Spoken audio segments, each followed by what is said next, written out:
주말에는 뉴스를 봅니다. 챙겨볼 뉴스 많아서 복잡하고 속 시끄러운 당신을 위해 쉽고 명쾌하게 정리해드리겠습니다. 김프로쇼 지금 시작합니다.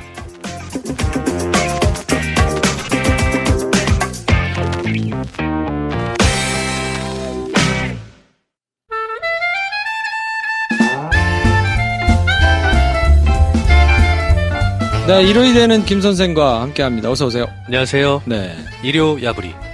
네. 오늘은 독특한 주제를 갖고 오셨던데. 익숙했던 미디어가 아니라 소셜 미디어가 바꿔내는 어떤 우리 삶의 현장, 네. 그리고 컨텐츠, 이런 얘기들을 시리즈처럼 말씀을 드리고 있는데, 오늘은 소셜 미디어가 만들어낸 새로운 유형의 드라마와 예능 컨텐츠를 말씀을 드려보고자 합니다. 자, 어떤 겁니까? What's Up Man. 왓썸맨 박준영 본 적 있으세요? 봤죠? 유튜브에서. 유튜브에 새롭게 거듭나셔가지고 지금. 그렇죠. 유튜브형 준비된 스타던데. 네.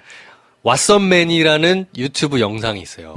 여러분들이 혹시 이제 안 보신 분들이라면 한번 찾아보시기를 강력하게 권해드립니다. 유튜버계 신흥 강자에 네. 굉장히 많은 유튜버들이 지금 떨고 있지. 허탈감을 느끼고 있지. 네. 야, 우리 이렇게 해가지고.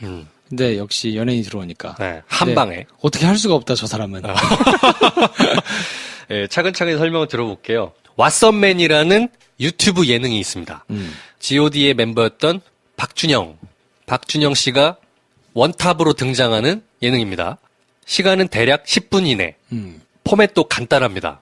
댓글로 요즘 어디가 핫하고 재밌습니다라는 댓글을 보고 그 중에 하나를 찍어서 카메라 대고 가는 거예요. 뭐 특별한 뭐 대본도 없어. 그냥 가서 벌어지는 좌충우돌 일들을 후루룩 정리해가지고 편집해서 내는 거. 이게 다예요. 보면 뭐 한다는 거야? 이럴 수 있잖아요. 하지만 보면 굉장히 재밌습니다. 빵빵 터집니다. 네. 이 왓썸맨은 원래 JTBC에서 했던 사서고생이라는 예능 프로가 있어요. 작년 가을에 했던 거거든요.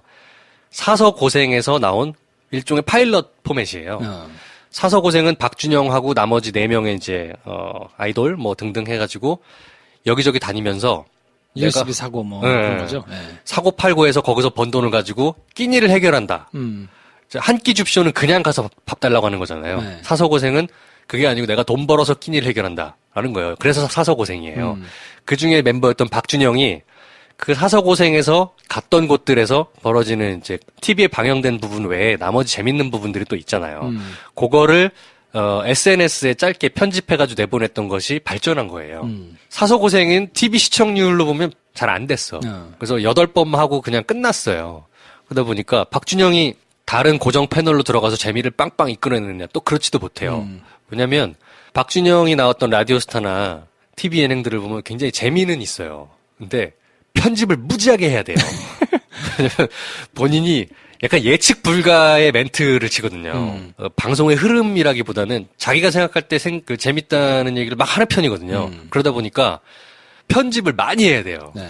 근데 이 사람이 그냥 막 던지는 얘기가 이 SNS 상에서 유튜브에서 상의 예능으로는 아주 제격이더라고. 그거를 캐치를 한 거죠. 왓썸맨은 JTBC에서 만드는 예능이에요. 스튜디오 룰루랄라라고 일부 예능, 일부 SNS 컨텐츠들을 만들어내는 전문 일종의 제작사예요. 네. JTBC 자회사예요. 올 초에 6월 달에 첫 영상이 올라갑니다, 유튜브에. 그때는 그냥 뭐라도 해보자라는 마음으로 올린 것 같아요. 근데 이게 지금 이제 2달 지났잖아요. 2달 만에 너무 빵 터져버린 거예요. 구독자가 오늘자로 75만입니다. 2달 딱 했는데 구독자가 75만 낸 거예요. 얘기했던 것처럼 다른 유튜버들은 그 정도 올라가려면 진짜 한 2, 3년 정말 죽어라 해야 돼요. 진짜 오래 걸리는데. 네. 승국이 지금 몇 년째 저러고 있어. 네. 근데 그 2달 만에 박준영이라는 컨텐츠가 폭발적인 홍을 이끌어낸 겁니다. 그리고 처음에 올렸을 때랑 그 증가 속도가 지금 굉장히 가팔라요. 처음에 6월 달에 올렸을 때 당연히 구독자 뭐 100명. 구독자를 늘려달라고 막 해서 거의 그지처럼 구독, follow, you know? 막 해. 근데 한 달쯤 됐을 때 10만 명이 돌파됩니다. 10만 명 돌파돼서 막 난리 났어요. 막 박진영 고마워요 여러분 막 하면서 그러고 있다가 2주 만에 50만이 돌파됐어요. 그러고 있다가 1, 2주 만에 또 70만이 됐습니다. 그러니까 이게 탄력을 탁 받았어요. 일반 TV 예능보다 훨씬 재밌어. 훨씬 호응도 빠르고. 왓썸맨에서 만든 영상이 지금 한 28편 올라가 있어요. 일단 댓글 따라 국내 여기저기 가는 컨셉이라고 말씀드렸기 때문에 현재 갔던 곳들을 말씀드려 볼게요. 홍대, 그리고 한강, 익선동, 삼청동, 경복궁, 동묘, 동두천에 가니까 동광극장이라는 데가 있더만요. 와칸다 극장이라고 SNS에서 굉장히 회자됐던 데가 있어요. 블랙팬서에 나오는 와칸다 왕국이 되게 이제 감춰져 있는 신비의 왕국으로 돼 있잖아요. 그런 것처럼 동두천에 동광극장이라는 데가 와칸다에 있을 법한 극장이라고 해서 진짜.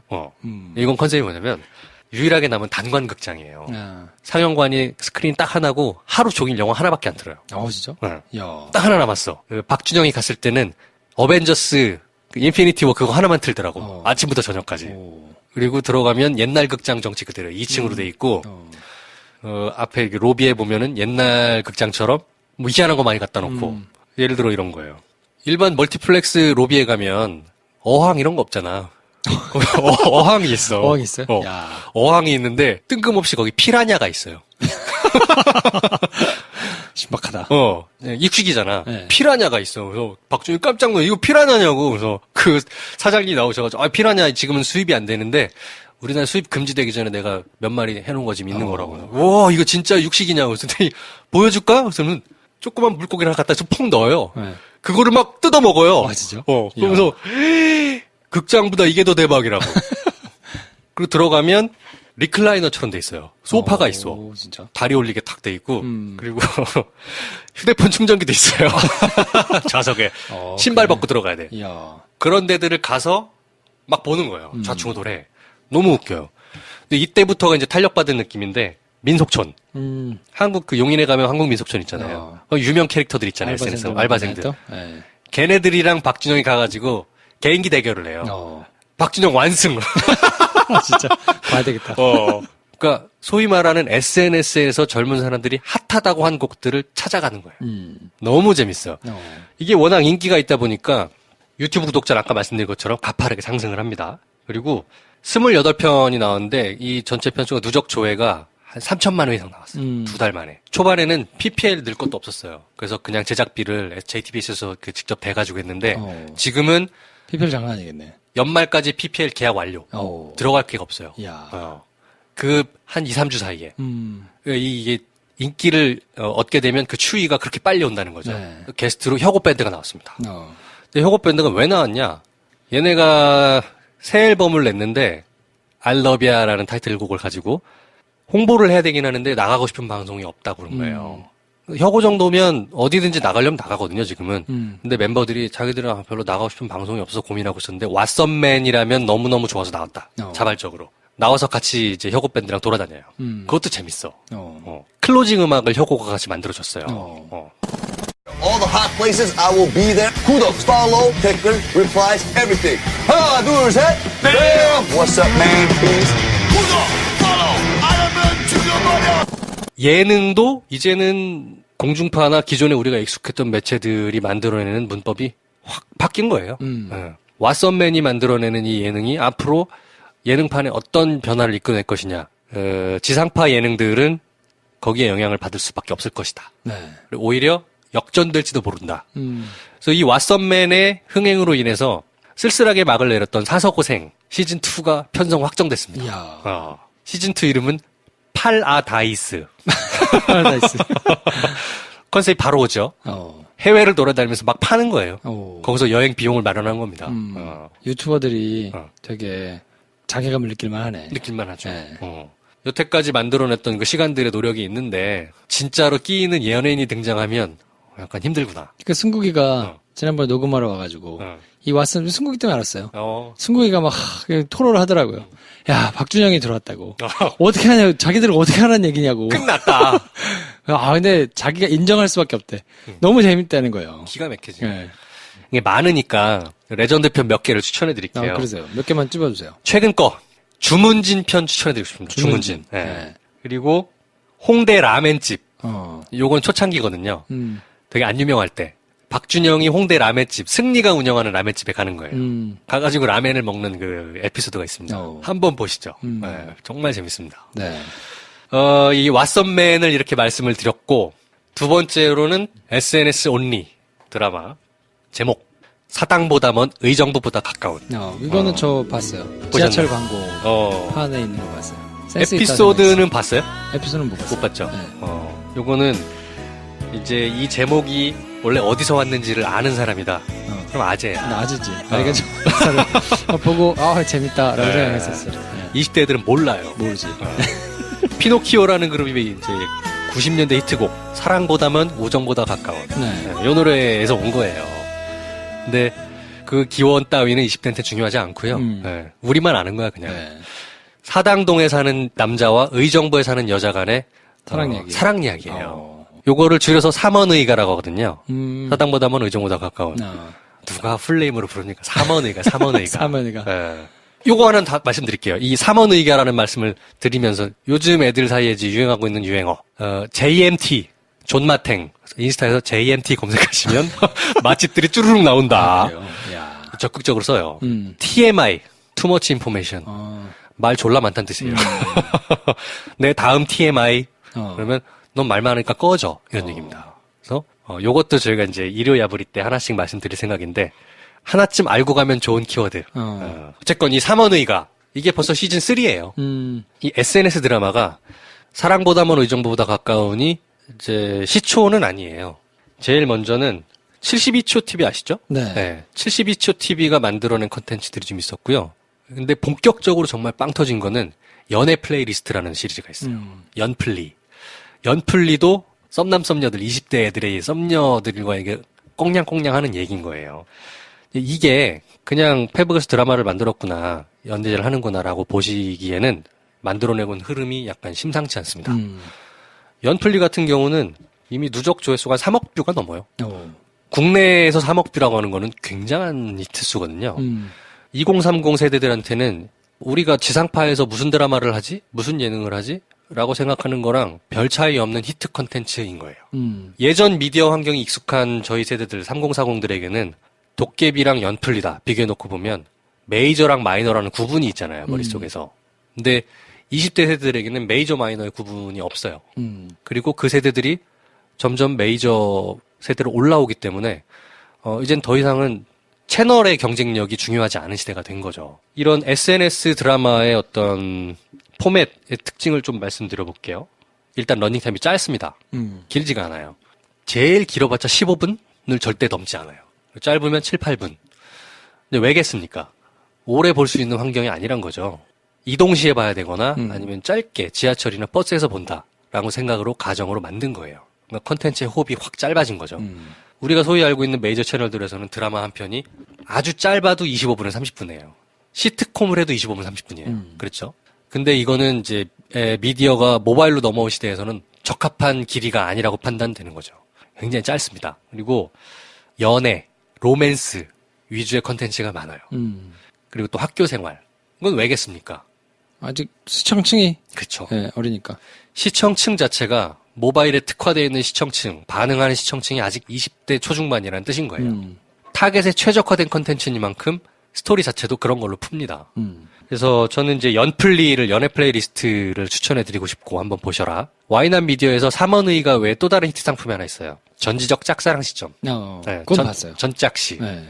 요것도 굉장히 히트한 컨텐츠입니다. 워낙 잘 됐기 때문에 시즌 1, 2, 3 이것도 이제 제작이 됐고, 심지어는 전지적 참견 시점이라는 MBC TV 예능의 제목의 모티브가 되기도 합니다. 전망을 좀 해볼게요. 이 드라마가 제작비가 굉장히 싸요, 사실은. 제작비가 싸야 되기 때문에 이런 포맷을 갖고 있는 것도 있습니다. 연애 이야기, 뭐 로맨스 이야기. 배우들도 유명한 배우를 못 쓰고 실제로 지상파 드라마들의 제작비 한 10분의 1 수준으로 제작을 하거든요. 근데 그만큼 효율이 나지 않습니까? 근데 얘네들이 이제 돈이 모이잖아요. PPL이 들어오고 제작비를 펀딩할 수 있는 구조가 나옵니다. 그러면 언제까지 연애랑 로맨스만 하겠어요? 아니거든요. 다양한 스토리가 나올 수가 있고요. 타겟층이 넓어질 겁니다. 지금은 아주 특화된 20대 그리고 일부 10대에 초점 맞춰진 컨텐츠였다면 물리적인 제작 환경이 갖춰지기 때문에 그때부터는 돈을 들인 컨텐츠가 나올 수 있어요. 그리고 3040에게 어필하는 컨텐츠가 분명히 나올 겁니다. 네. 왜냐면 3040이라고 해서 10대, 20대만큼 모바일을 안 보냐? 그렇지 않거든요. 우리도 많이 봐. 네. 근데 이 삼원의가나 전짝시나 연플리는 제가 이거 방송 준비할 것 때문에 쭉 봤어요. 너무 오그라들고 좀 재미가 없긴 해. 우리 세대에 맞춰진 콘텐츠는 아니에요. 그렇죠. 네. 보면 아유 어린애들이 참 귀엽다 이렇게 보게 돼요. 근데 우리 세대에 맞춰진 콘텐츠가 나오지 말란 법이 없죠. 이제는 분명히 나올 수 있어요. 기업물 그리고 또 스릴러 또 역사물 분명히 나옵니다. SNS에 선공개되는 드라마들이. 네. 그리고 공중파와 크로스미디어가 확대될 거예요. 이미 연플리나 전작시 같은 경우는 10분 단위로 묶어진 거를 하나로 쫙 모아가지고 공중파에서 방영을 일부 했어요. 시범적으로. 반응이 되게 좋았습니다. 네. 지상파나 케이블 계열에서도 염두에 두고 기획을 할 거예요. 우리가 만든 드라마들이 또는 어떤 외부 제작이 SNS 드라마에 특화된 제작자들과 같이 만든 콘텐츠를 가지고 크로스미디어로 활용하는 것들 분명히 생각할 겁니다. 네. 얼마 전에 지상파 시청률 보고서가 나왔는데 저녁 7시에서 밤 11시까지를 프라임타임이라고 하잖아요. 시청률도 가장 높고 광고 단가도 제일 세고 네. 그 프라임타임 시청률이 2000년, 2001년이랑 지금 2017, 2018년 한 17년, 18년 사이를 이제 비교한 데이터인데 정확하게 반토막이 났습니다. 2000년대 프라임타임 시청률이 62%예요, 지상파가. 네. 다 합쳐가지고. 네. 네. 지금은 33%. 그러겠죠. 네. 반으로 뚝 떨어졌습니다. 영향력이 그만큼 덜하다는 거죠. 그리고 더 절망적인 뉴스가 뭐냐면 연령대 20대들의 지상파 프라임타임 시청률이 2000년대는 22.9%였습니다. 2018년에는 몇 프로일 것 같습니다. 한 자리로 떨어졌겠죠. 4.7%예요. 네. 더 이상 TV를 보지 않습니다. TV를 보지 않고 콘텐츠 단위로 소비를 한다. 네. 그러므로 본인들이 주로 즐겨보는 매체인 SNS에서 드라마든 예능이든 무엇이든 내 흥미를 끌 수 있는 콘텐츠가 된다면 그게 곧 메이저가 된다. 그 시대가 된다는 거죠. 네. 그런 시대가 올 때 우리는 더 재밌는 걸 더 많이 채널에 구애받지 않고 소비할 수 있는 시대가 됐다. 그런 말씀을 더 드리고 싶고 이 흐름은 분명 더 가속화될 거다. 네. 그런 말씀 드리고 싶어요. 그래서 왓썸맨과 연플리, 전작시 그리고 삼원의가 한번 보셔라. 네. 자, 그래서 이번 시간에는 소셜미디어를 주로 해가지고 네. 한참 주가를 올리고 있는 콘텐츠들에 대해서 정리를 해드렸는데 네. 나왔던 내용 중에 관심 있으신 거는 한 번씩 보시면 좋을 것 같고 네. 저희는 다음 주에 또 뉴스와 콘텐츠 가지고 찾아뵙도록 하겠습니다.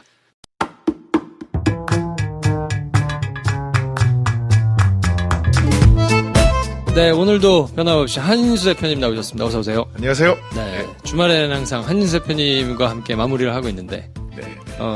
댓글에 이제 그런 게 많이 달렸거든요. 도대체 비트코인 얘기 왜 하는 거냐?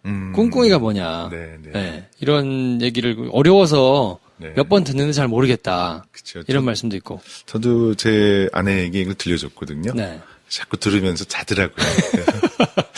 굉장히 막 시리에 빠졌어요, 제가. 이게 졸려온 얘기구나.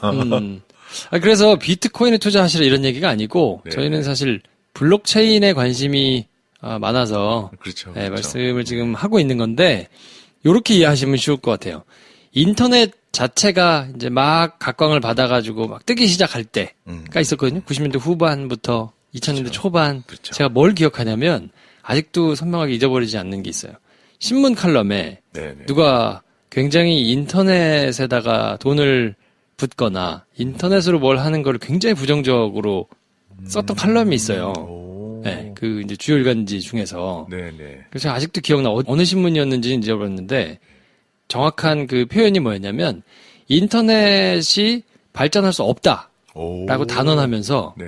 여기는 그러니까 돈을 들여가지고 그렇게 막 투자하고 이럴 게 아니고 취미로만 해야 된다라고 하면서 예로 든 게 뭐냐면 네. 인터넷은 결정적으로 그러니까 웹상에서는 결제를 할 수 있는 안전한 시스템이 없기 때문에 그때만 해도 지금처럼 90년대 초반에 나온 글이었나요? 90년대 말이었어요. 말이에요? 2000년 초반이었던 것 같아요, 제 기억에는. 그럼 그때 이미 결제할 수 있는 수단들이 막 개발되고. 개발되고는 있는데 네네. 이게 완전하지 않은 거죠. 편하지 않고. 그러니까 결제 기능을 탑재할 수가 없기 때문에 물건 파는 상거래가 불가능하고 그렇다 그러면 뭐 이렇게 글 쓰고 어쩌고 하는 건데 그거는 수익 모델이 아니다. 그렇기 때문에 여기는 큰 돈이 돌아갈 수가 없다라고 단언을 하더라고요. 근데 그때는 제가 그 글을 보면서 네. 끄덕끄덕했어요. 말이 되는 거예요.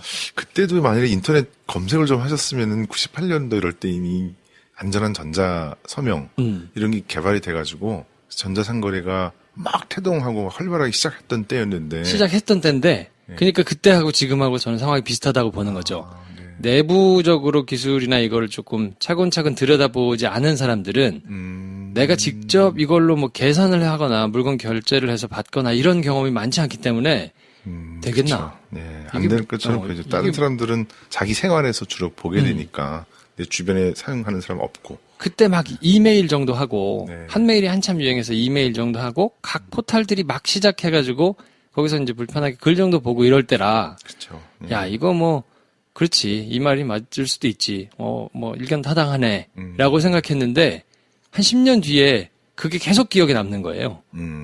야 그때 그 사람 무슨 생각할까? 이렇게 됐는데 또 새로운 글을 쓰고 있지 않을까요? 그러니까요. 블록체인은 취미에나 불과하다. 이렇게 이런 걸 또 쓰고 계시지 않을까요? 아니 그래서 새로운 기술에 대해서 네. 시간과 노력을 들여서 차근차근 살펴보는 건 해봄직하다. 네. 그리고 그거는 절대 뭐 손해날 일은 아니다. 네, 네. 그냥 덮어놓고 거기다가 돈을 때려 부어가지고 막 할 거는 아니지만 어떤 트렌드로 기술이 발전하고 있는지는 차근차근 들여다볼 만하다. 라는 생각에 지금은 이제 블록체인 기술들이 뭐 시중에서는 개발자들이 전부 다 그 관련된 기술을 지금 하느라고 싹쓸이 해가고 있는 상황이라서 네. 그러면 한번 살펴볼 필요가 있겠다. 그리고 또 연초처럼 막 굉장히 돈이 많이 붙어가지고 이게 투기냐 뭐냐 이렇게 시끄러울 때만 쳐다보지 말고 좀 그렇죠. 차근차근 좀 보자. 이런 취지에서 저희가 모시고 하는 거라. 오히려 지금 시장이 많이 진정돼 있어서 네. 이런 얘기를 하기 편안하게 할 수 있을 것 같아요. 그렇죠. 폭등하고 폭락 좀 했지만 하지만 여전히 춤을 추고 있지만 그래도 작년 말 올해 초에 비하면 굉장히 진정됐잖아요. 그래서 이런 얘기를 좀 장기적인 관점에서 해볼 필요는 있을 것 같아요. 저도 아까 말씀하신 거 인터넷 하니까 생각나는데 80년대 중반에 퍼스널 컴퓨터가 처음 나왔을 때 애플2 뭐 이런 거 나왔잖아요. 네. 그때 IBM 같은 그런 거대 기업에서는 이런 거는 취미생활이나 해야 된다는 얘기를 비슷한 얘기를 했던 그래요? 예, 기억이 납니다. 컴퓨터도. 컴퓨터, 퍼스널 컴퓨터라는 거는 그때 당시엔 그렇죠. 네, PC가 아니었으니까. 네, 그게 막 태동 기였잖아요. 근데 이제 이런 거는 뭐 장난감이다라고 취급을 했던 거죠. IBM 같은 큰 거대 전산기기를 주로 했던 회사에서는. 그래서 뭐 비트코인에 투자하시라, 비트코인의 전망이 밝다 이런 얘기를 드리는 게 아니라 네. 그 기반이 되는 기술인 블록체인이 어떤가를 한번 좀 살펴보자고 하는 거니까요. 근데 또 하나의 문제는 네. 너무 어렵다. 어렵죠. 여러 번 반복해서 들어서 도대체 무슨 말인지를 잘 모르겠다 네. 하시는 분들이 많거든요. 그래서 제가 여태까지 이해한 바를 한번 말씀을 드리고 네. 이게 맞는지를 점검을 한번 받아보고 그럴까요? 그거 재밌겠는데요. 네, 저 정도의 수준일 테니까 다들 네. 일단 비트코인이라는 것이 뭐 2009년 정도 나왔다고 이제 말씀을 그렇죠. 하셨는데 온라인에서 사용할 수 있는 현금을 한번 만들어보자. 네. 그러니까 흔적도 안 남고 네. 중앙 서버가 있어가지고 그 서버가 해킹당하거나 다운되거나 이러면 막 없어지고 이런 게 아니고 네. 서버를 큰 돈을 주고 사서 운영하는 기업이 없이도 네. 그냥 쪼개져 있는 컴퓨터들이 다 이렇게 분담해가지고 나눠서 하지만 안전한 온라인상에서 사용할 수 있는 현금 네. 네. 요걸 한번 만들어보면 어떨까라고 네. 생각해서 사토시라는 그룹인지 개인인지도 알 수 없는 사람이 만들어 놓은 게 이제 비트코인. 근데 그때 당시 이제 돈을 대용하는 거를 만들고 싶었으니까 이름에 코인이 들어갔겠죠. 그렇죠. 네. 네. 거기에 살짝 더하면 동기에 대해서 멘션한 이게 적어놓은 것들이 있어요. 그 2009년, 8년 리만 사태가 일어난 게 언제죠? 2008년인가요? 2008년. 8년이죠. 네. 그때 그거 막으려고 미국에서 달러 막 찍어가지고 막 막았잖아요. 그래서 많은 사람들이 자산이 가치가 엄청 떨어졌던 그 충격적인 사태. 그래서 중앙 통제에 의해 발권되는 은행이나 이런 화폐에 대한 커다란 불신 이런 것들이 동기가 되었다라는 얘기가 많이 돌고 있죠. 그래서 어쨌든 누구나 마음대로 정책적으로 마음대로 이렇게 좌지우지 할 수 없는 그렇죠. 안전한 통화를 한번 만들어보자. 돈을 만들어보자. 네, 네. 온라인에서. 발행량이 정해져 있는. 네. 그래서 만든 게 비트코인인데 이 비트코인을 만들어내는 기술이 네. 요거는 뭐 자세하게 설명하면 좀 어려우니까 그 기술이 이제 블록체인 기술이라는 건데 네, 네. 그걸 만들어 놓고 보니까 아니 이걸 돈만 만들 거는 아니잖아. 해보니까 이 기술 괜찮은데? 이 기술이 괜찮으니까 활용할 수 있는 여러 가지 것들을 그 뒤에 이제 쭉 개발이 됐고 그런 것들이 뭐 이더리움이라든지 다른 여러 이름들의 이거는 돈이 아니니까 이제 코인이 안 붙고 그런 건가요? 그렇게 이해하면 되나요? 코인이죠. 뭐 그것도 다 똑같이 그냥 크게 부르면 근데 자기들끼리 뭐 코인이라는 용어를 사용하는 것 같지는 않고요. 네. 이더리움은 지향하는 바가 굉장히 크니까 블록체인에서 구현되는 컴퓨터, 작은 컴퓨터 같이 가상 머신처럼 하고 그 블록체인 위에서 어떤 새로운 앱 또는 스마트 컨트랙을 운영할 수 있게 하자. 그러한 탈중앙화된 앱들 그리고 중앙 통제가 되지 않아도 서로 약속을 지킬 수 있게 만들어진 스마트 컨트랙트 이런 것들을 구현하려고 한 거니까 코인 이상의 것이라고 사람들이 생각을 하고 그때 만들었던 것 같아요. 그래서 이게 네이버를 생각해 보면 네이버라는 회사가 있고 네이버 포털을 사람들이 공짜로 쓸 수 있게 하려면 큰 서버를 굉장히 돈이 많이 들어가는 서버를 공간을 놓고 만들어 놓고 사람들이 많이 들어와서 막 한꺼번에 써도 처리할 수 있게 그 비용과 돈은 이제 뭐 광고나 이런 걸로 벌고 사람들이 무료로 사용하는 이런 걸 이제 만들어 놓은 건데 그러면 이거는 누군가 돈을 대가지고 서버를 사서 이렇게 할 수는 없으니까 그러면 P2P처럼 각자가 조금씩 나눠서 분산해가지고 중앙 서버가 필요 없이 이 기술을 이제 뭐 복사도 해야 되고 이걸 뭐 이렇게 돌려서 바이브 이런 걸 해야 되니까 어떤 그런 작용을 각자 나눠져 있는 컴퓨터에서 조금씩 역할을 나눠서 해야 되는데 문제는 이걸 왜 하겠어요?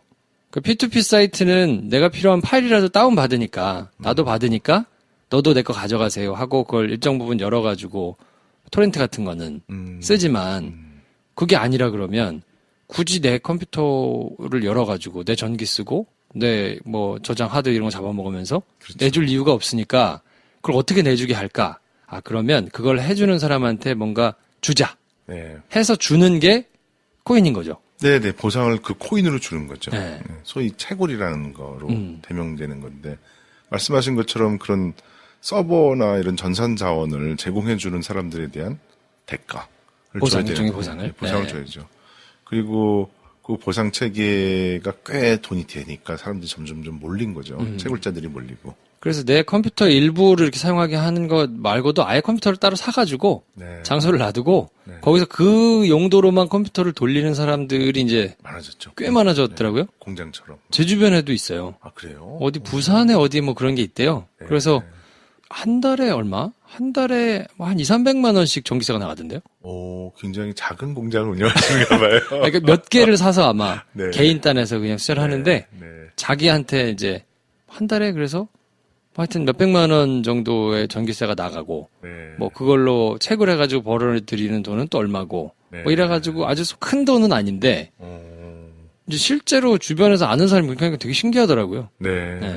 좀 사이좋게 지내시지 그러셨어요. 그거는 향후 큰 부자가 되실지 모르는데. 뭐 그럴 수도 있죠. 그래서 맞습니다. 그래서 두 번째 시도 비트코인 이 화폐 이후에 만들어진 코인들, 이더리움 같은 코인들은 이제 이 블록체인이라는 기술을 잘 따서 그 위에서 새로운 일들을 도모해 보려고 한 거죠. 근데 그런 중앙 포탈에 있는 것들은 모든 컴퓨팅 자원들을 거기서 제공하지만 블록체인을 표방하고 있는 퍼블릭 블록체인을 표방하고 있는 대부분의 블록체인 기업들은 그 전산 컴퓨팅 파워를 참여자들에게 의지하고 전 세계에 있는 흩어져 있는 참여자들에게 의지하고 있고 그 사람들에게 적당한 보상을 설계해서 주게 된 거죠. 컴퓨터를 계속 켜놓고 계속 돌릴 수 있도록 하는 보상을 주면서. 그러니까 그 보상이 코인으로 되지 않으면 이걸 누가 틀고 있겠어요. 자기가 돈 내야 되는데. 그러니까 토큰이라고 표현되는 그게 이 블록체인 기술을 지속하게 하는 데 있어서는 매우 중요한. 근데 결국은 돈이 돼야 됩니다. 토큰 시장에서 바꿀 수 없으면 사람들이 그러니까요. 돈이 안 되잖아요. 거래소를 만들어 놓고 거래소 환전소 현금으로 이제 왔다 갔다 바뀌는 게 생겨서 그 가치가 매우 폭등했던 게 지난해 말인 거죠. 맞습니다. 지난해 말 엄청나게 폭등을 했죠. 그러면 비트코인이 맨 처음 시작된 거니까 비트코인만 기준으로 보면 가격이 언제 시작해서 어떻게 변해 왔을까요? 그 비트코인 차트를 이렇게 쫙 늘어놓은 것들을 보면요. 처음 시작할 때 한 몇 센트도 안 됐던 시절이 있었어요. 2010년도 막 가격이 올라갔다는 뉴스를 제가 찾아봤는데 20센트가 됐다고 막 가격이 올라갔다고 좋아하는 기사도 있었고요. 2011년도인가 뭐 그때쯤 돼도 한 20불 됐다고 막 엄청난 폭등 뭐 이런 기사들도 나왔던 것 같아요. 지금 돌이켜 보면은 굉장한 가격 상승은 맞죠. 몇 센트 하던 게 몇십 달러 됐으니까. 근데 지금 대략 한 몇백만 원 수준이잖아요. 네. 근데 그 가격의 폭등이 요인이 돼서 사람들이 관찰하면서 비트코인의 정체를 좀 알게 됐어요. 이게 화폐 전체 모든 피아트 커런시라는 거, 현물, 실물 화폐하고 싸움을 걸어왔는데 알고 봤더니 아닌 것 같더라. 소위 말해서 지하 경제, 그 현찰을 주고받지 않는 경제 활동을 하려고 하는데 매우 집중적으로 이용되고 있더라라는 것들을 알게 됐어요. 그래서 가격 변동은 주로 그러한 지하 경제 수요와 매우 맞물려 돌아가고 있어요. 나중에 설명 자세히 드릴 수 있으면 드릴게요. 네. 그래서 코인 가격이 왜 그렇게 올랐다가 왜 그렇게 떨어진 건가? 아까 지금 말씀하신 이제 지하 경제와 그게 맞물려 있기 때문에 그런 건데 그러면 다시 올라갈 가능성도 있나? 비트코인의 경우에는 추정해보면 다시 올라갈 가능성이 있어요. 아, 그래요? 이 얘기를 들어서 이게 녹음되는 거니까 네. 들으시면 한 10년 후에 들으시면 성지가 이게 됩니까? 성지가 될 수 있습니다. 네. 굉장히 긴 관점에서. 네, 긴 관점에서 올라갈 수 있어요. 왜냐하면 비트코인에 대한 연구 논문들을 쭉 살펴보면 비트코인의 수요는 인터넷상에서 현금처럼 현찰처럼 쓸 수 있는 곳에 쓰이는 거거든요. 예를 들어서 내가 친구한테 100만 원을 준다. 그러면 근거가 남지 않게 주려면 현찰을 찾아서 들고 가서 건네줘야 돼요. 아, 그렇죠. 봉투에 넣어서. 근데 저 멀리 미국에 사는 친구한테 100만 원을 보낸다. 그러면은 이제 송금을 해야 되잖아요. 네. 은행에 가서. 근데 기록이 다 남잖아요. 그럼 현금처럼 주려면 친구에게 친구 비트코인 지갑 주소를 받은 다음에 거기다 비트코인을 그냥 보내면 됩니다. 그러면은 거기에는 물론 비트코인도 수수료를 받는데 은행 수수료에 비하면 매우 싸요. 그러니까 아주 싼 송금 수단이기도 하고 현찰을 준 것과 또 같은 효과. 왜냐면 기록이 안 남으니까. 비트코인 지갑에는 지갑을 만들 때 무슨 실명을 쓰는 것 전혀 없거든요. 그냥 지갑입니다. 이렇게 암호처럼 된 긴 주소와 비밀키 이렇게 딱 두 개가 생성되고 그 지갑을 이용해서 지갑을 가진 다른 사람에게 송금하는 거거든요. 혹시 청취자분들 중에서 랜섬웨어에 감염돼가지고 해커에게 돈을 주신 경험이 있은 분들은 잘 아실 거예요. 어쩔 수 없이 막 비트코인 사다가 그 해커가 말한 주소에다가 1비트코인 이런 거 보냈을 거거든요. 옛날에. 왜 그렇게 했냐면 해커는 계좌 추적이 안 되니까 비트코인을 이용한 거예요. 아, 그걸 돈 번 거군요. 네. 이렇게 통장 만들어 놓고 해커가 다 추적되는데 내 통장으로 얼마 보내라 그러면 통장 만들 때 일단 신분에 관련된 게 물론 이게 대포 통장인 경우도 있겠지만 하지만 훨씬 위험하잖아요. 해커 네. 입장에서는. 해커는 이런 수단을 이용한 거죠. 훨씬 더 추적하기 어려운. 물론 비트코인도 끈질기게 추적하면 추적할 수 있거든요. 옛날에 2013년도에 실크로드의 다크웹을 운영하던 사람 계좌도 추적해서 비트코인을 압류하던 사건도 있었으니까 FBI 정도의 수사력을 갖고 있는 사람이 끈질기게 추적하면 계좌 추적이 가능해요. 근데 이제 들으시는 분들 입장에서는 네. 여전히 네네. 알겠는데 이걸 내가 실물로 본 적도 없고 네. 이게 실생활에서 내가 쓰이지도 않고 카드라 그러면 어디 가가지고 하다못해 예스24에서 포인트를 주면 네. 책이라도 포인트가 모이면 사고 네. 커피숍 가서 10번이라도 도장 찍어주면 그렇죠. 한 잔 공짜라도 먹는데 실생활에서 쓰이는 것도 본 적도 없고 이거 어디 잘 모르겠는데 이거에 이렇게 시장 가격이 형성된다는 것 자체가 네. 네. 이게 말이 되냐. 그렇죠. 이게 우리 청취자분들은 굉장히 건전한 생활을 주로 하시는 분들이기 때문에 잘 사용 안 하셨을 것 같아요. 네. 왜냐면 이 중국의 경우에 환치기 조직이 전 세계적으로 많이 있잖아요. 그러면 이제 예를 들어서 옛날에 우리나라에서 막 이렇게 중국 환치기 조직 적발해서 1조 원대 환치기 조직이거든요. 네. 그럼 그 사람들은 주로 어떻게 했냐면 국내에서 자기들끼리 돈을 주고 받은 다음에 이 받은 기록을 가지고 자국 내에서 돈을 주고 받잖아요. 실제로 돈이 오고 가진 않았죠. 네. 근데 그 규모가 굉장히 크거든요. 우리나라에서 활동하고 있는 중국의 환치기 조직도 수조 원대라고 해요. 네. 근데 그 사람들이 이제 비트코인이라는 걸 만나서 환치기 서비스.com 해가지고 아니면 왕서방 환치기 서비스.com 우리 만만 열었다고 생각을 해보세요. 그러면 과거에 이용했던 것보다 훨씬 더 적은 비용으로 이 송금도 가능하고 주고받을 수 있거든요. 그러니까 그런 조직적인 움직임도 있었지만 생각해보면 개인들도 송금을 굉장히 싸게 할 수 있기 때문에 비트코인을 가지고 국제 해외 송금 많이 할 수 있습니다. 그 규모가 굉장히 큽니다. 지금도 그러면 비트코인을 살 수 있나요? 지금 엄밀히 따지면 기존의 계좌를 갖고 있는 사람들은 살 수 있는데 네. 현금 더 추가 입금해가지고 근데 이제 많이 규제가 됐잖아요. 그래서 추가로 새롭게 가상화폐 거래소에 계좌를 오픈하는 게 어려워졌어요. 우리나라에서 이제 투기를 억제하기 위해서 신규 계좌 발급을 하지 못하게끔 많은 압력을 가하죠, 은행에. 왜냐하면 은행에게 강제적으로 법으로 막을 수 있는 근거는 없는데 은행에게 압력을 가하면 은행은 정부의 규제에 순응할 수밖에 없기 때문에 신규 계좌를 발급하는 건 몹시 까다롭게.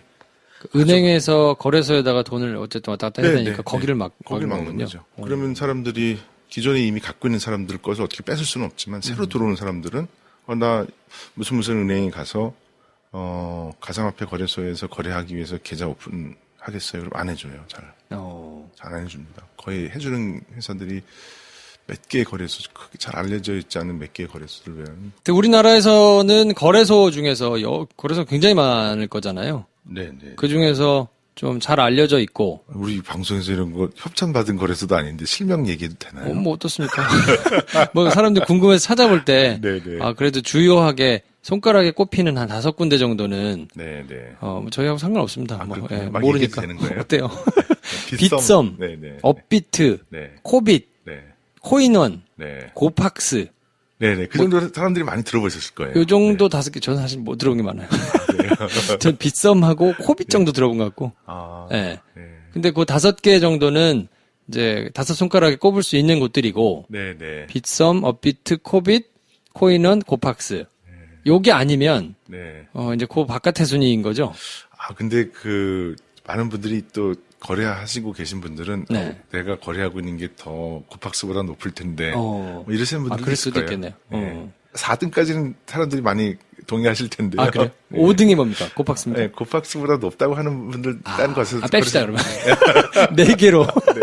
괜히 휘말리고 싶잖아요. 네, 네. 빗썸, 업비트, 코빗, 코인원, 여기까지는 그러면 네, 다들 인정합니까? 동의하죠. 네, 다들 오케이. 동의하죠. 그럼 여기 4개. 네. 요 4개 정도는 빅4 정도가 되고, 네. 이제 그 외에 여러 가지 하는 게 있는데, 고팍스 사장님 죄송합니다. 네. 이 4군데는 그러면 새로 계좌를 틀 수는 없는 거군요, 지금은. 가끔가다 네. 정말 특이하게 계좌를 여시는 분들이 있어요. 그래요? 네. 그러니까 이게 뭐냐면 은행의 주관에 달려 있는 거예요. 은행이 원래 다 막는데 예를 들어서 법적으로 막을 수 있는 이게 근거가 은행이 판단해서 계좌를 열어줄 수 있냐 아니냐를 은행이 판단하는 거거든요. 그래요? 그렇기 때문에 소송을 걸어서라도 계좌를 오픈하려고 한다면 가능성이 전혀 없는 건 아니지만 안 열어주죠. 어쨌든 지금 새로 이 거래소들에다가 네. 저는 뭐 전혀 비트코인을 거래해 본 적이 없으니까 새로 좀 사보겠다 해가지고 해도 지금은 살 수 없는 거군요. 그렇죠. 네. 기존에 거래하시는 분들은 제외하고는 추가로 들어오는 게 다 막혀 있는 상태예요. 아무튼 지금은 상황이 그렇고요. 그러면 이 실생활에는 블록체인 기술을 활용한 꼭 비트코인이나 뭐 이런 통화가 아니더라도 네. 그럼 언제쯤 피부로 느낄 수 있게 제가 보기에는 한 5, 6년 더 있어야 될 것 같아요. 그래요? 5, 6년이나? 네, 왜냐면 암호화폐를 화폐의 기능 말고 실제로 사람들이 많이 쓰게 만들기 위한 그런 플랫폼 같은 것들이 뭐 이더리움을 비롯해서 많이 나왔다고 했잖아요. 근데 그게 아직도 성능이나 뭐 확장성이나 등등 안전성 이런 등등 면에서 많은 도전을 받고 있어요. 그만큼 아직 개선해야 될 여지가 많다는 거죠. 그래서 한 상위 한 20위권에 있는 암호화폐들을 보면 대부분 이더리움처럼 나는 플랫폼이 될 거야 라고 얘기하는 것들이 있어요. 그래서 나는 특정한 목적뿐만 아니라 범용적으로 많은 앱들을 구동할 수 있는 그런 플랫폼 기능이 돼서 블록체인을 더 편리하게 쓸 수 있는 그런 인프라를 내가 구축하겠어 라는 코인들이 대부분이거든요. 근데 그 기술적으로 뜯어보면 아직 굉장히 불편해요. 뭐 OS로 치자면 아주 옛날 도스 수준보다 더 미만의 성능을 가지고 그 위에서 앱을 돌리려니 앱을 만드는 사람들은 굉장히 간단한 앱밖에 구동이 안 되는 거죠. 하지만 그럼에도 불구하고 도전은 계속되고 있고 또 개선 속도는 매우 빨라지고 있어서 그렇지만 그게 우린 이미 경험했잖아요. 스마트폰에 돌아가는 앱. 네. 그다음에 노트북이나 PC에서 돌아가는 프로그램들. 이렇게 빠방한 성능의 것들이 있는데 굳이 소비자 입장에서 불편한 저거를. 네, 그거를 사용할 이유는 없거든요. 네. 아주 얼리 어댑터 같은 어떤 특별한 재미를 느끼는 일반 아주 굉장히 기술적인 관심 있는 사람들을 제외하고는. 그래서 일반인들이 사용하기에 퍼질 만큼 쉽게 사용할 수 있는 UI가 갖춰진 그런 어떤 앱을 만나려면 몇 년이 더 걸릴 것 같아요. 뭐 저는 제가 경험해본 바로는 스팀잇 정도? 네. 스팀잇이라는 게 블로그 같이 네. 글을 써서 내 글을 많이 읽으면 사람들이 돈을 이제 네. 주게 되는. 굉장히 불편합니다. 스팀 되게 가입하는데. 불편해요. 가입하는데 오래 걸리고요. 그렇기도 하고 저는 결정적으로 스팀잇을 안 쓰는 이유가 네. 일정 정도 시간이 지나면 글을 써서 제가 올렸잖아요. 수정이 안 돼요. 최근에 그거 좀 개선은 됐어요. 개선이 됐어요. 네. 그래서 그것 때문에 야 수정을 못하면 글을 어떻게 써? 그걸 안 쓰게 되더라고요. 여러 가지 불편한 점이 많은데 아니 우린 이미 굉장히 아주 충분한 블로깅 툴들을 많이 갖고 있는데 굳이 여기에 저기 얼마만큼 큰 돈을 벌겠다고 그래서 안 하는 사람들이 훨씬 많죠. 그러니까요. 그렇지만 가능성을 실질적으로 보여줬다는데 큰 점수를 주고 있어요, 사람들이. 아, 이게 이렇게 구동돼서 조금 개선이 된다면 많은 사람들한테 네, 사용될 수 있는 그 가능성을 보였기 때문에 스팀잇 그 코인의 가치가 꽤 높게 인정돼서 아마 30위권 이내 정도의 코인일 거예요. 그러니까 만약에 그런 기술이 네. 잘 개선이 돼가지고 뭐 네이버든지 다음이든지 구글이든지 뭐 이런 데서 블로그를 하는데 현금으로 리워드가 될 수 있는 형태의 거를 기술을 장착시킨다 그러면 페북에 사람 확 몰린 것처럼 그렇죠. 확 몰릴 가능성도 얼마든지 있기는 하네요. 네, 그렇습니다. 그래서 거기에 도전하는 사람들이 굉장히 많죠. 지금 제가 특별히 이런 쪽에 관심을 많이 갖고 있는 이유는 블록체인에 도전하고 있는 새로운 혁신에 도전하고 있는 분들을 많이 만나는데 그래서 그런지 모르지만 하루에도 한 3-4팀 정도 만나거든요. 그러면 우리나라의 경우에는 이 컨텐츠에 대한 오너십이 뭐 무료 컨텐츠라는 인식이 너무 많아서 창작자들이 고통받고 있잖아요. 근데 그런 부분을 좀 더 개선하기 위해서는 블록체인을 도입해야 되겠구나라고 생각하시는 분들이 굉장히 많아졌어요. 최근에 더 많이 늘어났어요. 그리고 또 한 가지 많이 듣는데 잘 모르겠는 용어가 하나 있는데 이 ICO거든요. ICO, 네. ICO 이렇게 많이 듣는데 ICO가 뭐야? IPO 같은 거예요라고 설명을 보통 하는데 솔직히 얘기하면 고개는 끄덕이지만 IPO도 뭔지 잘 모르겠는 사람들도 꽤 있을 거란 말이에요. 그렇죠. 네. 기업 공개, 뭐 IPO, 코스닥, 코스피 뭐 이런 데 올리는 건가?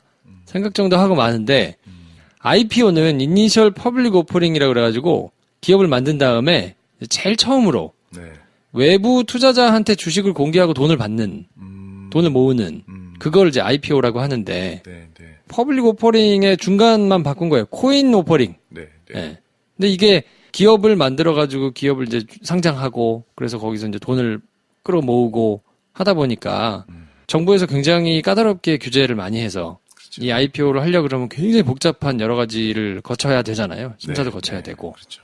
근데 이제 ICO는 그런 건 아니기 때문에 정부 규제가 그렇게 있지는 않아서 IPO라고 생각하면 되지만 IPO처럼 까다로운 정부 규제가 막 이렇게 있고 실제로 막 그렇게 되는 거는 아니고 코인으로 내가 이런 코인을 만들었으니 기존에 있는 코인들을 모아가지고 받는 요거라고 보면 됩니까? 아니면 현금을 받나요? 거의 90% 정확하게 설명을 하셨어요. 네. 근데 이게 사실은 따지고 보면 코인이 만일에 주식처럼 어떤 회사의 성과에 연동이 되어서 그 회사의 성과에 배분을 받는다. 라고 하면 주식이랑 다를 게 없잖아요. 똑같네요. 만일 그렇다면 그런 코인들은 여전히 금융감독당국, 증권감독당국의 규정에 따라서 발행을 해야 돼요. 소위 증권형 코인이라고 해서 그런 코인들은 회사의 실적에 연동되거나 어떤 성과에 연동돼서 배당을 주기로 약속을 했다면 이거는 증권형 코인이라고 분류해서 기업 상장 심사와 비슷한 수준에 거쳐서 코인을 발행하고 돈을 모을 때 그런 감독 규정을 다 따라야 돼요. 실제는 비슷하니까. 네네. 근데 지금 그 법이 준수하기 힘드니까 초기 기업의 입장에서는 그래서 그런 코인을 만들지 않고 유틸리티형 코인이라고 해서 이거 어렵다. 그냥 이건 거예요. 기업의 실적과 상관없이 그냥 어떤 용도로 사용하는 토큰 같은 거다라고 얘기하는 거예요. 뭐 지불 수단인 거죠. 그럼 그거는 지불 수단이나 어떤 교환 수단이나 이런 용도가 있는 거는 회사의 실적에 연동돼서 배당을 받는 건 아니잖아요. 해피 포인트 뭐 이런 거. 지불 수단이니까. 그래서 우린 지불 수단용이기 때문에 증권감독원의 감독 규정을 따를 필요가 없다라고 해서 유틸리티형 코인들로 대부분 발행됐어요. 작년, 재작년에. 그 증권감독 규정을 따르려면 몇 년 걸릴 수도 있고 안 될 수도 있고 하니까 그래서 아주 기현상이 발생됐어요. 이 주주의 이익과 토큰 홀더의 이익이 완전히 괴리된. 그래요. 네. 왜냐면 이거는 회사의 이익에 의하여 연동되지 않는 코인이잖아요. 상관없으니까. 그래서 그냥 단지 지불 수단이기 때문에 여러 가지 용도를 가지고 있는 수단이기 때문에 그냥 디지털 자산으로 구분되어 유통되는 것일 뿐 거기에는 회사의 실적이나 순이익이나 이런 건 전혀 반영되지 않는 거죠.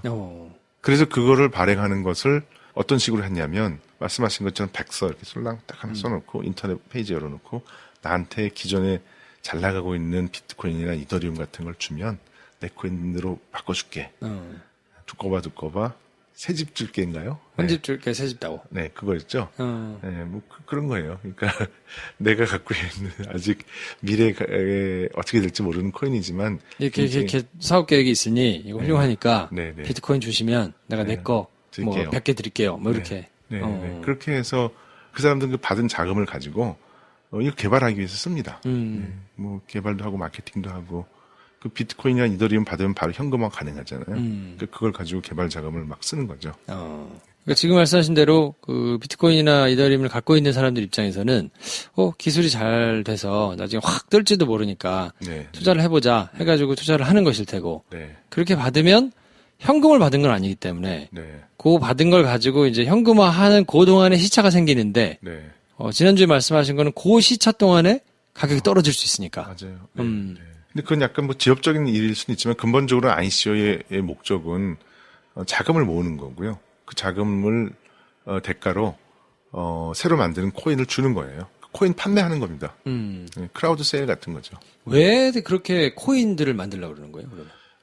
솔직한 욕망을 감춘 채 블록체인으로 세상을 혁신을 한다고 하지만 사업가들 입장에서는 돈을 벌기 위해 하는 거죠. 사실은요. 사업을 키우고 그리고 큰 업을 이루기 위해서 하는 것인데 블록체인을 통해서 사업을 하는 것에도 불구하고 매우 새롭고 도전할 만한 영역들이 생기니까 스타트업이나 이런 도전 의식이 굉장히 높은 사업가들은 아이디어를 모아서 기존에 하지 못했던 일들을 해보려고 하는 거죠.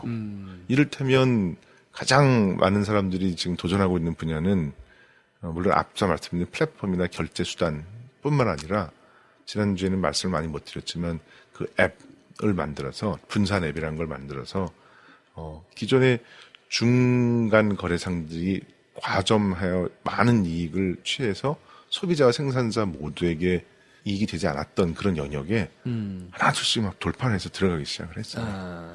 가장 뭐 대표적인 건 우리 스팀잇도 보면 사실은 그 포탈이라는 막강한 권력에 많은 사람들이 양질의 컨텐츠를 쏟아내고 있지만 대가는 굉장히 적거든요. 유튜브도 마찬가지잖아요. 그 올리는 컨텐츠에 대한 대가는 광고 수수료 조금, 그다음에 그 중에서 그 사람들이 실질적으로 돈을 버는 이유는 유명해져서 조회수가 많아져서 유명해져서 부외의 수입이 발생하는 것일 뿐, 그 실질적으로 그 플랫폼에 참여해서 얻을 수 있는 실질적인 혜택은 없거든요. 그러니까 그런 것들이 굉장히 부당해 보이는 거죠. 내 양질의 컨텐츠를 가져다 다른 사람들이 사업을 하고 있으니까. 정당한 대가를 받기 위해서는 뭔가 그런 것들을 실질적인 혜택을 줄 수 있는 플랫폼이 있어야 되겠다. 블록체인을 이용해서 많은 사람들이 참여하고 각자 갖고 있는 토큰을 가지고 그 실질적인 콘텐츠 생산자에게 토큰을 지급하자. 그리고 그 사람들은 그 받은 토큰으로 거래해서 시장에서 돈으로 환전할 수 있게 하자. 이런 굉장히 순수한 동기들이 굉장히 많죠. 초기에 지금 있는 많은 블록체인 코인들을 보면. 그러니까 아주 쉽게 생각하시면 여러분이 지금 듣고 있는 방송이 팟빵을 통해서 나가는데 팟빵에 가입을 해가지고 팟빵 앱을 받아서 방송하는 사람들이 만들어서 팟빵에 올리면 그걸 듣잖아요. 네. 근데 거기서 뭐 후원을 하거나 뭘 하거나 그러면 수수료를 꽤 많이 떼거든요. 광고도 뭐 저희한테 정확하게 리포트를 하지 않고 광고를 이렇게 해주는데 굉장히 적은 금액이 저희한테 와요. 네. 그러니까 야, 이거 좀 부당하다. 네. 뭐 너무 많이 역할에 비해서 너무 많이 하는 거 아니냐. 기술 통해서 만들어가지고 그냥 다 서로 이로울 수 있는 앱을 한번 만들어보자. 라고 지금 시도하고 있는 사람들이 많다는. 굉장히 많습니다. 네. 네. 네. 콘텐츠 특히 인디 뮤지션, 인디 아티스트, 소위 말해서 독립적으로 활동하고 있는 예술인들은 정당한 콘텐츠에 대한 대가를 받을 수 있는 기회가 매우 적어요. 적죠. 지금 멜론 올리면 뭐 몇 네. 원씩 받고 막 이러니까. 굉장히 유명한 아티스트들도 심지어는 그런 플랫폼을 이용할 수밖에 없는 현실인데 그 실제로 그 실현 음악가, 작곡가 또는 노래를 부른 사람에게 벌어지는 대가는 다 제하고 나면 굉장히 적어요. 그렇죠. 그러니까 이런 것들은 굉장히 부당해 보이는 거죠. 소비자 입장도 마찬가지고 창작자 입장에서도 마찬가지고. 그러니까 그런 것들서부터 이 블록체인이 갖고 있는 탈중앙화, 소위 탈중개인화 이런 것들이 기회를 본 거죠. 그래서 굉장히 많은 분들이 거기에 몰두하고 있고 그 이외에도 특히 물류, 유통 이런 데에서도 또 중간에 이익이 너무 많이 빼앗아 가서 생산자와 소비자가 둘 다 불편을 겪는 경우들. 물류 쪽에서도 많은 도전이 있고 게임 산업에도 굉장히 도전이 많아요. 게임도 사실은 지금 현재 스마트폰에 집중화돼 있어서 거기에 있는 플랫폼을 갖고 있는 사람들이 그냥 대부분 독점하잖아요. 네. 근데 거기에 있는 이익을 더 낮춰야만 플랫폼 공급자가 가져가는 이익을 더 낮춰야만 더 많은 게임을 사람들이 즐겁게 즐길 수 있다는 생각 때문에 그 유통 구조도 바꾸려고 하는 사람들이 많아요. 네. 그리고 이제 해킹 뉴스가 종종 있단 말이에요. 네. 야, 근데 뭐 블록체인 기술이 돈을 이렇게 대신 만들 만큼 네. 전혀 무슨 뭐 이론상으로는 불가능하다고 해킹도 불가능하고 뭐 이렇다고 하는데 네. 뭐 뻥뻥 해킹 진짜죠. 뉴스 나오고 이건 뭐 어떻게 된 건가 생각하시는 분들이 있을 텐데 이것도 한번 설명해 주시죠. 그게 이제 그 보안 산업에 종사하는 전문가들의 의견은 너무 어렵더라고요. 그 설명 들으니까 저도 보안에서 좀 일을 했는데 근데 상식적으로 이렇게 생각하면 될 것 같아요. 우리가 은행을 가면 은행 자체 은행이 그 계정계라고 하는 거 있잖아요. 내 통장에 얼마 있다 기록되어 있는 거. 네. 그거는 믿음이 있잖아요. 그건 그냥 그대로 있을 것 같은. 하지만 항상 은행에서 뭐 피싱 사건이 일어나기도 하고 인터넷 뱅킹 하다가 사고 일어나니까 조심해라. 뭐 보안카드 잃어버리지 마. 이런 얘기들 있잖아요. 하지만 그러니까 그 메인 전산센터는 해킹될 가능성이 매우 낮지만 그 주변을 둘러싼 인터넷 환경, 사용자들이 인터넷 뱅킹을 이용하는 환경들이 해커가 호시탐탐 노리고 있어서 거기서 해킹이 발생해요. 네. 은행도. 비트코인을 비유해서 얘기하자면 또는 암호화폐를 비유해서 얘기하자면 체인으로 이루어진 코인들은 은행의 계정계만큼 안전하다. 그러나 그걸 이용하는 전자지갑 주변에 결국 PC나 스마트폰을 이용해서 할 거잖아요. 거기는 여전히 일상에서 우리가 사용하고 있는 인터넷의 해킹 환경과 크게 다를 바가 없는 거예요. 거래소는 그리고 블록체인과 전혀 상관없는 거예요. 환전소이기 때문에 환전소가 해킹에 취약한 거예요. 그냥. 그렇기 때문에 그것이 블록체인이라는 그 계정계 은행으로 따지면 내 돈이 얼마에 기록되어 있다라는 것이 해킹되는 것이 아닌 거죠. 하지만 충분히 내가 철수에게 송금을 하기로 했는데 해커가 자기 이름을 싹 바꿔치기 할 수 있잖아요. 피싱 사이트를 이용하거나 아니면 계정 번호를 바꿔치기 하는 수법을 이용해서. 그렇다고 해서 은행에 있는 장부가 부실한 건 아니거든요. 블록체인도 마찬가지인 것 같아요. 비율을 굳이 제가 정확히 했는지 모르지만 그 블록체인 자체가 해킹되는 거는 해커가 양자 컴퓨터를 이용해서 지구상에 아직 존재하지 않는 양자 컴퓨터를 이용해서 막 수십 명이 막 며칠이 걸려서 해야 되는 그런 정도의 일을 할 필요는 없잖아요. 왜냐하면 바깥에서 하는 게 훨씬 가성비가 잘 나오는데. 그래서 우리가 갖고 있는 인터넷 환경에 대한 보안 수준이 블록체인을 이용한 비트코인을 주고받는 그런 전자지갑을 사용하는 PC나 노트북, 뭐 스마트폰 이런 환경과 크게 다르지 않잖아요. 그 다음에 또 거래소는 블록체인과 전혀 상관없이 코인을 사고 파는 그냥 일종의 웹사이트와도 비슷하기 때문에 보통 은행보다 훨씬 더 낮은 수준의 보안 기술을 갖고 있거든요. 아직 생긴 지 얼마 안 된 회사들이 많아서. 그 뉴스에 나오는 것들은 블록체인 기술 자체가 해킹된 게 아니고 네네. 그거를 돈으로 바꾸는 거래소가 대부분. 거래소들은 대부분 은행하고 똑같이 이제 인터넷 웹사이트 만들어 놓고 네, DB 관리하면서 네. 뭐 돈이 왔다 갔다 하는 걸 테니까 그 회사의 보안 수준에 따라서 결정이 되는 결정이 거군요. 되는 겁니다. 그러니까 뭐 기왕이면 이제 크고 안전한 돈이 많은 곳이면 보안 수준도 높을 테니까 네. 뭐 거기를 사용해보자 이렇게 생각하는 것일 테고. 그렇죠. 그럼에도 불구하고 크고 안전하다고 믿었던 회사들이 많이 해킹을 당해서 굉장히 좀 이슈가 많이 됐죠. 네. 그 회사들은 여전히 돈이 많다고 해도 네. 수십 년의 노하우나 뭐 이런 거를 가진 은행들보다는 좀 취약하니까. 맞아요. 네. 보안도 다 사람이 하는 거기 때문에 아무리 막 수억 대 수십억 대의 장비를 들였는다 하더라도 그 운영하는 사람들이 노하우가 은행만큼 축적돼 있지 않거든요. 그래서 경험 있는 사람들, 보안의 전문가들을 더 많이 영입을 해야 돼요. 그래서 오늘은 블록체인 기술에 대해서 저희가 왜 얘기를 하는지 또 블록체인 기술이 여전히 어렵다고 하니까 요 개념을 조금 쉽게 한번 복습을 하는 시간을 다시 한번 가져봤고요. 앞으로도 계속 블록체인 관련된 기술이 어떻게 활용될 수 있을 것이며 뭐 요즘에 각광받고 있는 테크 관련 기술은 어떤 것이며 뭐 이런 것들을 한번 얘기를 나눠볼 텐데 궁금하시면 주저하지 마시고 질문을 해주시면 저희가 뭐 쉽게 하여튼 이해가 될 때까지 답을 해드릴 테니까. 지난번에 보니까 굉장히 어려워하시는 분들이 많았는데 제가 지금 오늘 얘기한 얘기도 제가 머릿속으로 복기해 보니까 굉장히 어렵네요. 이것도 어려워요. 뭐 그렇죠. 앞서가고 있는 기술이니까. 말로 하는 것도 굉장히 어렵네요. 이게 쉽게 설명을 제가 할 수 있는 재주가 있었으면 참 좋겠다 이런 생각이 듭니다. 근데 이제 짧은 뭐 제 경험에 비춰서 이해할 수밖에 없으니까 저는 그 인터넷 웹사이트, 이메일 요거를 대학교에 막 들어가서 이제 처음 썼거든요. 제가 이제 97학번인데 97년도 그때 이제 이메일이 완전 상용화 대중화된 건 제 기억에 98년, 99년 이때인 것 같고요. 97년만 해도 이메일 주고받고 하는 게. 이거 세대차는 아니지만 IT의 문화 격차가 굉장히 크네요. 왜냐면 저는 87년도부터 이메일을 썼거든요. 아, 그래요? 물론 이제 많은 사람들한테 주고받은 건 아니고 메인 프레임에 들어가서 이메일을 주고받았기 때문에 10년의 격차가 있네요. 그래서 이메일 주소를 제가 그때 들어갔을 때 학생들한테 다 하나씩 이메일을 주고 쓰도록 했는데 그 개념이 잘 이해가 잘 안 됐어요. 골뱅이가 뭐 하는 거야? 뭘 골뱅이를 하고 앞에 숫자를 쓰고 막 하는데 지금은 약간 택도 아닌 얘기인데 주소하고 뒤에 골뱅이하고 뒤에 뭐.com 이건 이해가 되잖아요, 다들. 굉장히 쉽게. 그렇죠. 이 사람은 뭐 한메일 쓰는구나. 이 사람은 딴 거 쓰는구나 이해가 되는데 그때만 해도 이게 도대체 뭘 하는 건지를 잘 모르겠는데 쓰라니까 그냥 쓰기는 하는데 그러니까 내가 쓰던 환경 전산실에 있는 컴퓨터에서 어떻게 하면 된다. 그거 말고 나와가지고 응용하기가 되게 어려웠던 기억이 있거든요. 그러다가 이제 뭐 PC가 많이 저거 되고 뭐 한메일이 포털들이 막 생기면서 막 왔다 갔다 이러면서 이제 좀 그 이해가 쉬웠던 것 같은데 딱 그런 비슷한 느낌이 아닐까. 말씀하신 거 듣고 보니까 굉장히 그러네요. 지금 제가 만나는 분들은 이미 많이 달려가는 분들이 기술적으로. 그래서 뭐 트루풋을 성능을 높이는 거에 막 연구하는 분들, 뭐 안전한 코드를 블록체인에 심어서 더 안전하게 만드는 이런 거 연구하고 있는 분들을 주로 만나다 보니 가끔 저도 딴 나라에 있다가 온 느낌을 받을 때가 있어요. 그렇죠.